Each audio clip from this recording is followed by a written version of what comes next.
everyone, and welcome back to my channel. I'm India from lifeisapageturner.com, and today we're going to be talking about making your own Instagram backgrounds for all of your fabulous Bookstagram pictures.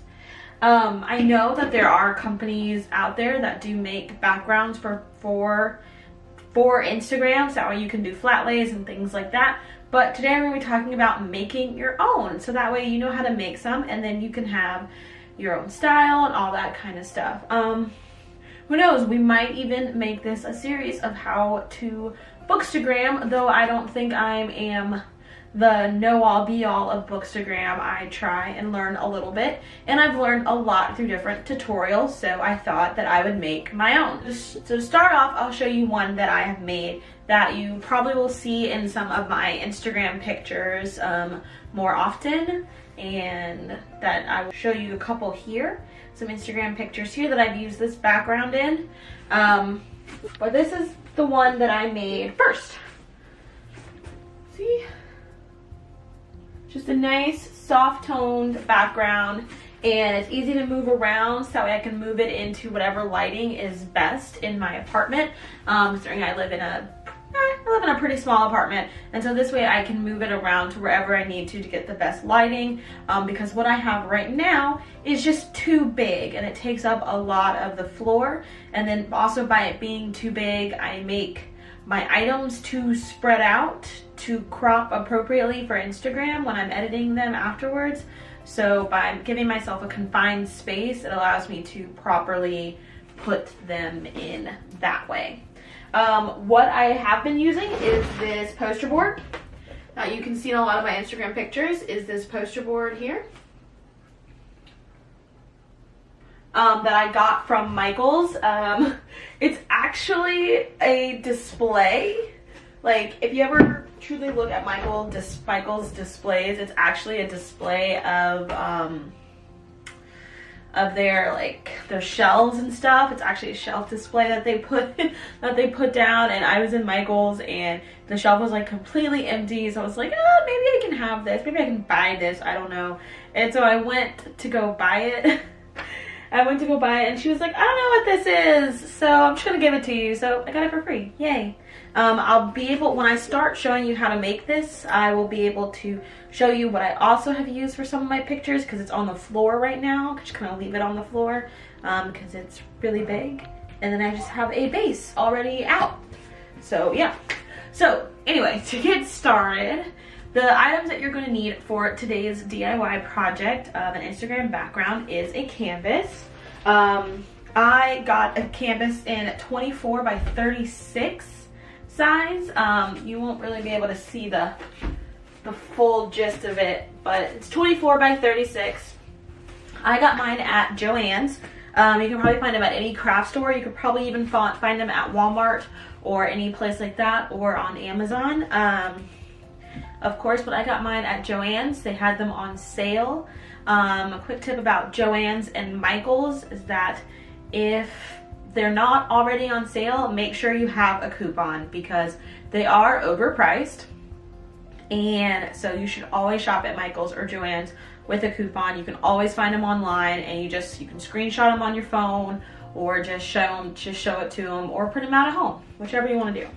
Then after you pick out whatever size canvas you want, you're going to need fabric.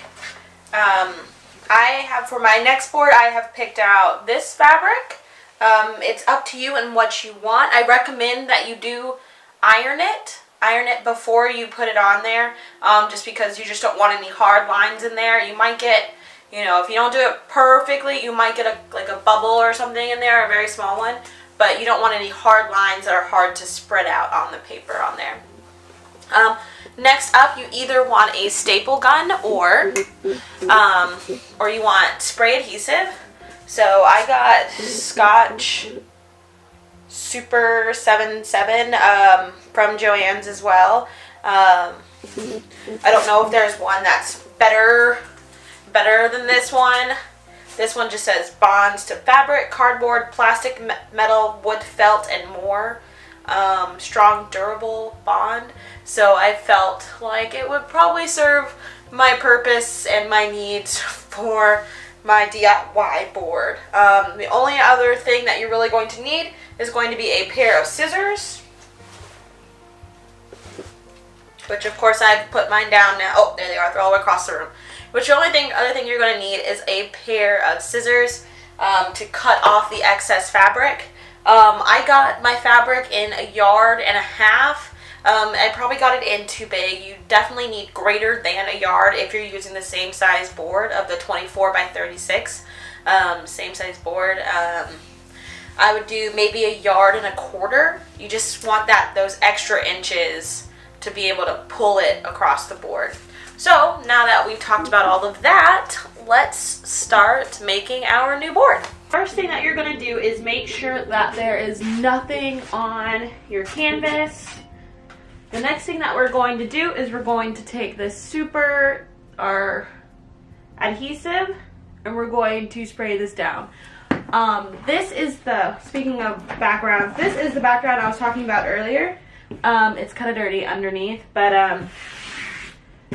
I got this from Home Depot.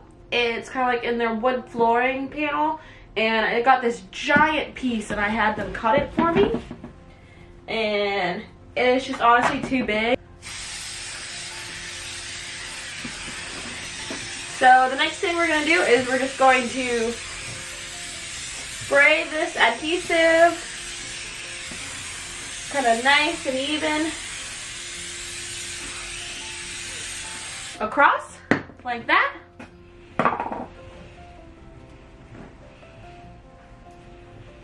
And then we're going to take our fabric and we are going to try and lay it across as best as we can. See that? And make it as straight as we can. This would be easier with 2 people, most definitely. So if you have a helper,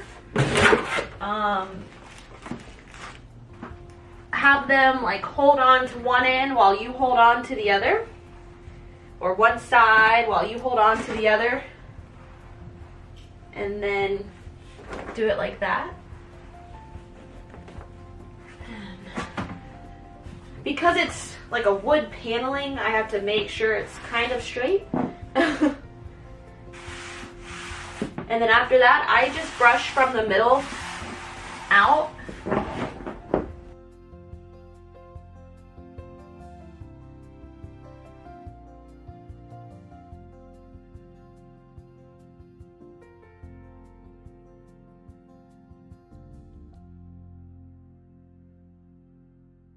I'm not that much of I know I'm at weird angles now. I'm not that much of a perfectionist. I just don't like when there are bubbles in there. That kind of kills me. So the next part that we want to do, or that I want to do, is I want to spray the edges. So I like to start on the short edges. Easier for me to manage. So now that I've got a general coat on the middle,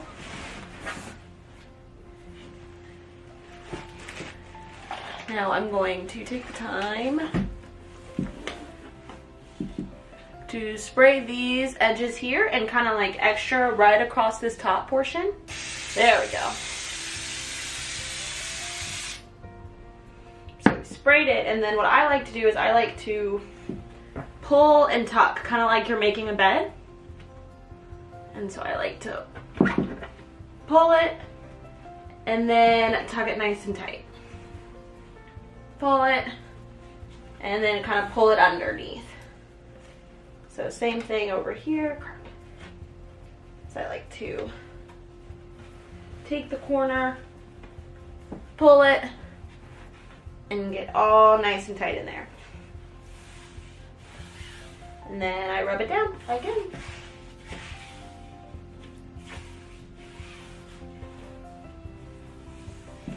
So we're going to do the same thing for all 4 sides. Of course, all of this would probably be easier with a staple gun, which Eric really wanted me to just get a staple gun. But I didn't find the use in having a staple gun for long term. And this, of course, is the cheaper option. If you do notice that it's coming up when you're spraying, just spray some more.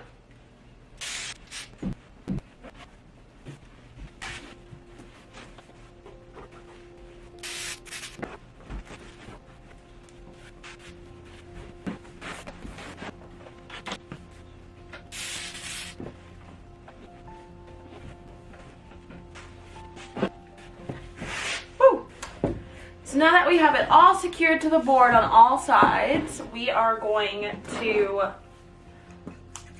cut off the excess fabric so that way it's not in the way.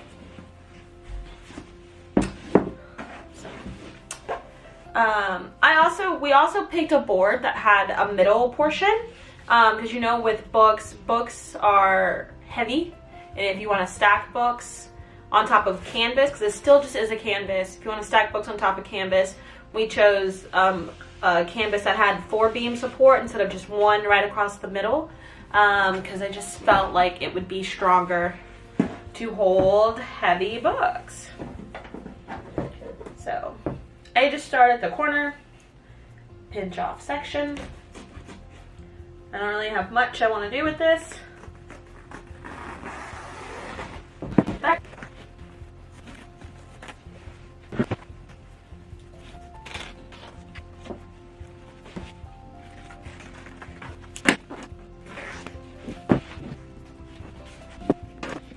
I mean, if you want to glue down the extra fabric, you can. If you just want to, you know, give it a nice little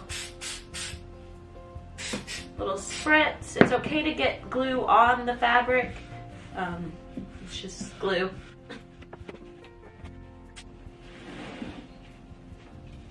You know, kind of like making hospital corners with fabric. People even call it that anymore when making their bed? Hospital corners? I don't know. Okay.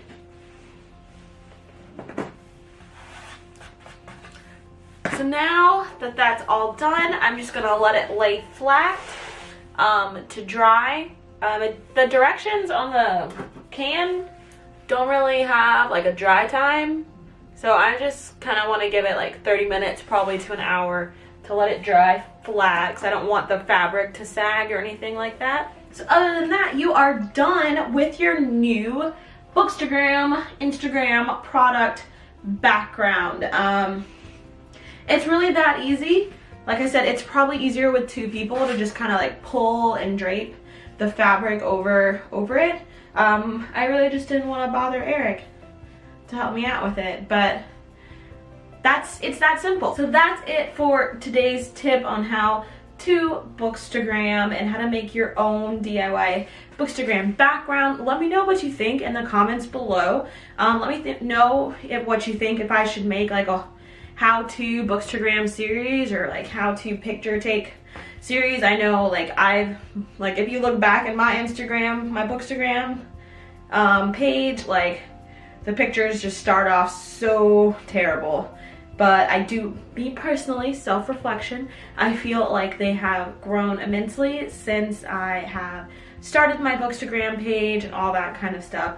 And so, but I did that with a lot of help from different YouTube videos and different creators and a lot of different content. So just let me know if that's something that you are looking for, because I would love to make them. I love talking cameras, tech, and photo stuff. So just let me know what you think. But that's it for today's video. You know, like this button, hit the like button if you like this video. If you are not already subscribed to my channel, don't forget to subscribe to my channel and hit that little bell too so you get notifications when I upload. Don't forget to follow me on all of the socials, and until next time, keep turning the pages.